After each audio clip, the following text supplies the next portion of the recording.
یہ نباتات حالت صحت میں ہماری غذا اور حالت مرض میں ہمارے درد کا درما بنتے ہیں. یہی وجہ ہے کہ اقوام عالم آج پھر اس فطری طریقہ علاج کی طرف لوٹ رہے ہیں جو قدرت کا ہی متعین کردہ ہے اور سنت رسول صلی اللہ علیہ وسلم سے قریب تر ہے. لہذا ہم عوام الناس کو اس فطری زندگی سے ہم آہنگ کرنے کے لیے ہم درد زندگی کے پلیٹ فارم سے ہم وقت کوشاں ہیں. ہمارے معالجین شب و روز آپ کے جواب دینے کے لیے، آپ کی تشخیص کے لیے اور آپ کے لیے صحیح دوا تجویز کرنے کے لیے مفت خدمات فراہم کر رہے ہیں، اور آپ ان خدمات سے جب چاہیں فائدہ حاصل کر سکتے ہیں. میں آخر میں شکریہ ادا کروں گا ہمدرد لیبارٹریز کا، ہمدرد یونیورسٹی کا، ان سارے منتظمین کا جنہوں نے عوام الناس کے لیے ایک اتنا اہم اور اتنا بڑا قدم اٹھایا. بہت شکریہ. السلام علیکم. اب ہم کچھ دیر کے لیے آپ کے جو سوال ہمارے ان باکس میں آئے ہیں ان کو دیکھتے ہیں اور اس میں سے جتنا اس وقت ممکن ہوا جواب دیں گے. باقی جواب انشاءاللہ ہمارے معالجین آپ کو دیتے رہیں گے. بہت شکریہ.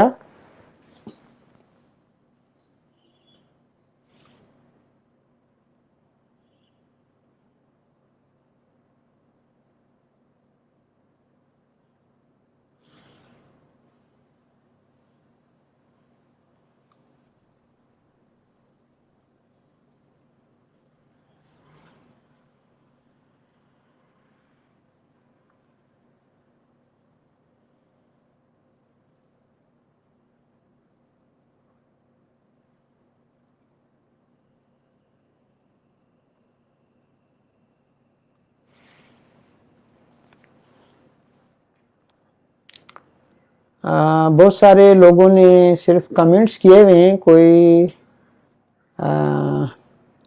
سوال خاص ابھی ہمیں نہیں مل رہے.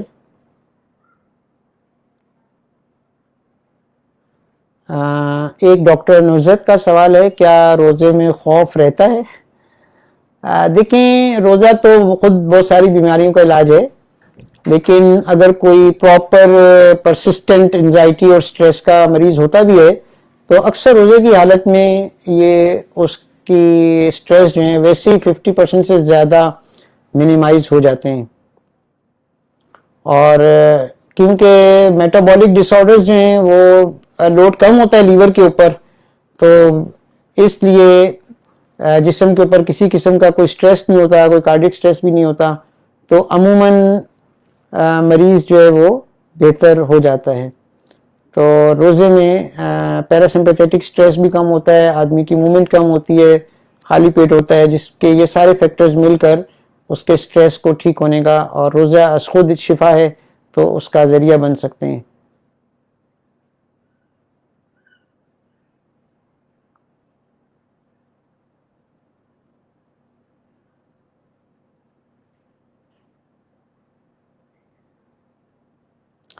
ہمارے ایک ڈاکٹر صاحب نے کہا ہے کہ آپ کے لیکچر سے مریض کو سٹریس ہو سکتا ہے. دیکھیں، یہ تو خیر مریضوں سے ہم پوچھیں گے کہ کیا جواب دیتے ہیں آپ کے اس ریمارکس کا. خیر،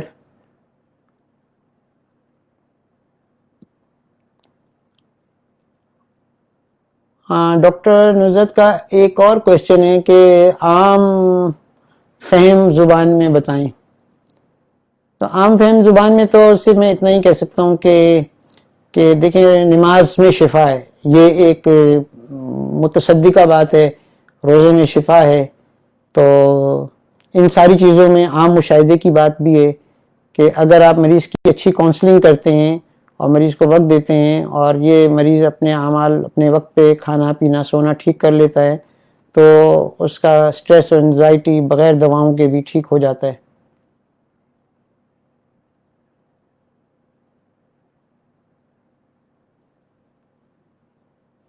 جی بالکل ڈاکٹر نزت، آپ ہائپر ٹینشن